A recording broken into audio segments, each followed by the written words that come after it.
You know, sometimes when you come, you sit in the studio and you perceive the smell of food or nicely baked pastries, you get confused. Jide Ogunsanwo joins us now. Good morning, and we're looking at the 2017 budget. Starting off, I recall the 2016, you were seated here and you called that budget petty cash. Is it the same with the 2017? I would insist, yes. We can call it petty cash. And then we didn't have a lot of time to discuss it. I hope we do have some more time. And there are very many ways we can look at the budget and look at what is happening this season. So for me, this month, we have two classes of families in the country at the moment. What are these two classes? You have the first class of families that will be celebrating. You also have the second class of families that during this period they will be reflecting. So let's assume everybody, based on the mood of this season, we all belong to that class of family that will be celebrating. And Suleiman, Nyota, if I did put these two lovely donuts and I asked you to, as a member of a family, you should pick one. Now, without waiting for your answer, it's likely you pick the colorful and bigger one. And that's really what our budget is about today. We believe that based on the size of the budget, more people will have and partake in this. Can we see the donuts, please?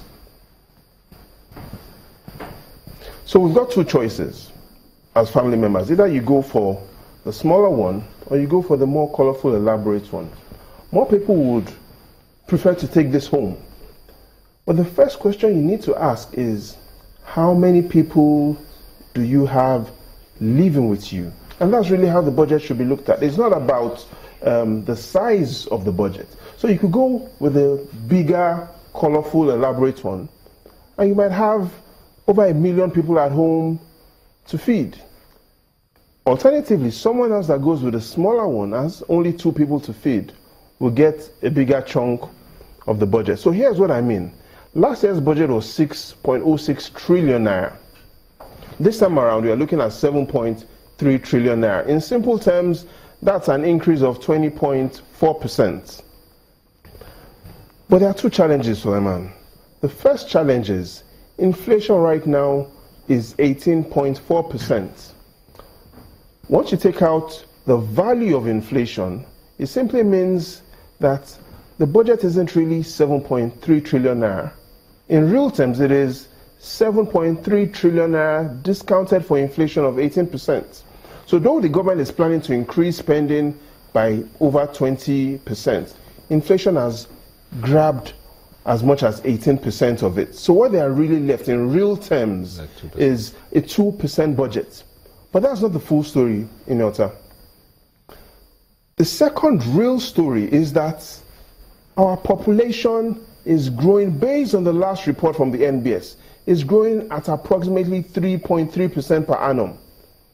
So now that you have a first budget that in real terms is just growing by 2%. However, population is growing by 3.3%. So it simply means that this budget, we may not see any significant impact. There was a period where the budgets were growing between 1999 to 2010. You could see a sharp growth in that period. But however, between 2010 to date, that isn't what has happened. So we can clearly see a significant increase in expenditure between when the Fourth Republic started and 2010. However, expenditure has declined. The highest expenditure, so there's one is the budget, which is the budget forecast. But actual spending, the highest actual spending we've had was in 2013 when it was 5.1 trillion naira. So in most times, even though we have a budget, we don't get to spend all that is in the budget. So what we have this time around is, though we're looking at a 7.3 trillion naira budget, If we discount for those two things, the effect of inflation, and you add, so inflation of 18%, and you're looking at the impact of population growth.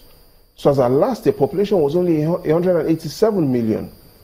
This year we are now 193 million, an additional 6 million.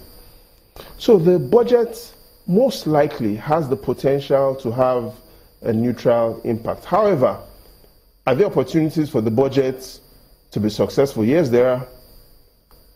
Now, the zero budget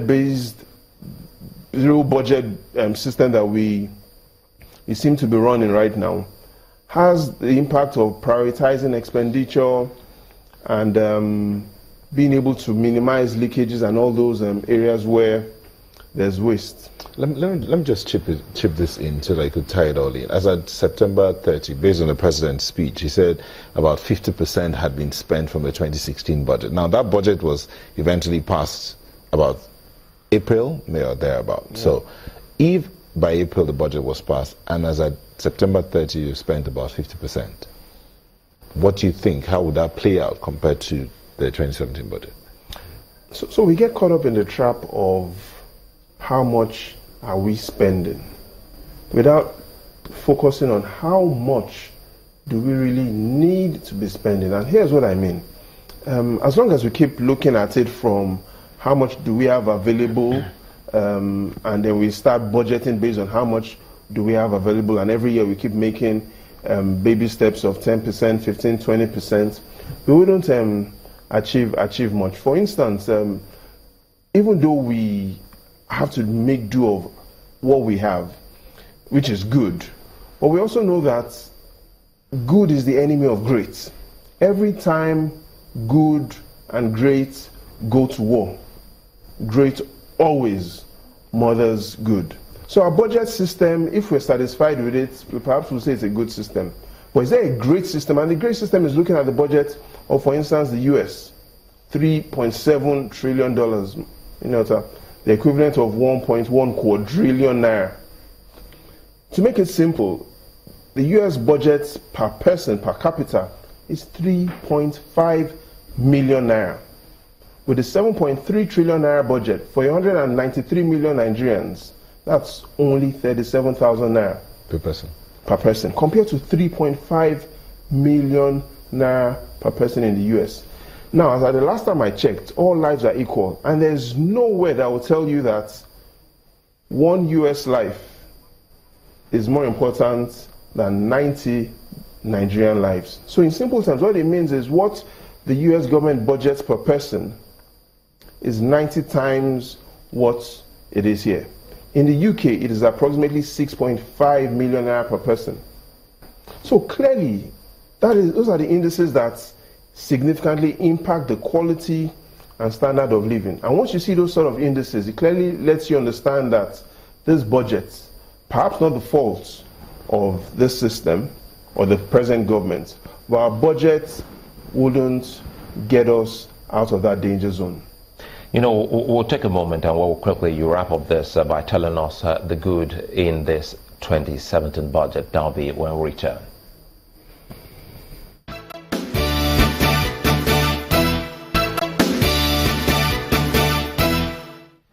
You know, I'll close the moment here with Babajide Ogunsanwo looking at the 2017 budget. Perhaps he did say there are some good in that budget estimates. Let's see if we can start looking at them quickly before we leave. Okay, first of all, there are quite a number of good things we could talk about. The first is the budget is being read earlier than it was last year. And the second is, if we look at and we study what had happened last year, the president's speech had 3,403 words. But more than the number of words, this time around, is spoken and his speech had over 4,000 words. But like I said, more than the number of words is, this time around, the budget was delivered with much more detailed information. So we see, for instance, a lot of focus on trade and investment. In last year's budget, trade and investment had only 5.8 billion naira appropriated as capital. This time around, it has grown by over 1,000%. So we're going from 5.8 billion to over 81 billion. We have budget for water, health, and the Niger Delta. Compared to last year, the president has said that we're going to see an additional 70% plus in capex expenditure in water, health, and Niger Delta. Power, works, and housing, we're also seeing an additional 25% increase in capital expenditure compared to last year. So right now, the Ministry of Power, Works, and Housing has a capital budget in excess of 500 billion naira. But that's the economic side of the budget. There's the political side of the budget. And what do I mean by the political side? Last year's budget that the president delivered, he had used the word distinguished and honorable in a phrase, as a phrase. So referring to the joint assembly. So he kept at the beginning distinguished and honorable members. And he had said that 4 times as a phrase, distinguished and honorable. This time around, even though his speech was longer, how many times did he use that word distinguished and honorable as a phrase? Only once, and that was at the closing. So we've seen him refer to the House as distinguished and honorable members 4 times last year. This time around, only once. So here's for me what it means. It means it's either the president's speechwriter has changed, or 2, the president's speechwriter is the same, but perhaps he doesn't see them as honorable members anymore. Or perhaps it's the president himself that doesn't see them fit to be called honorable members. So here's what it means. The next 12 months politically are going to be more interesting than the previous 12 months. Well, a good place for us to wrap it, even though so many people thought otherwise. They thought that this time is a more friendly atmosphere for the president, a better understanding between the Senate leadership as well as the executive arm. But always a delight to have you here, Babajide Ogunsanwo, our Channels Television data and information analyst. Can I keep the small donut? Yes, you could, and I could have the big one. But again, I'll say it with my way. But it's not all about size. It's a wrap on the show today. Many thanks for being such a nice company. I'm Sulaiman Alede. I'm Neota Ebe.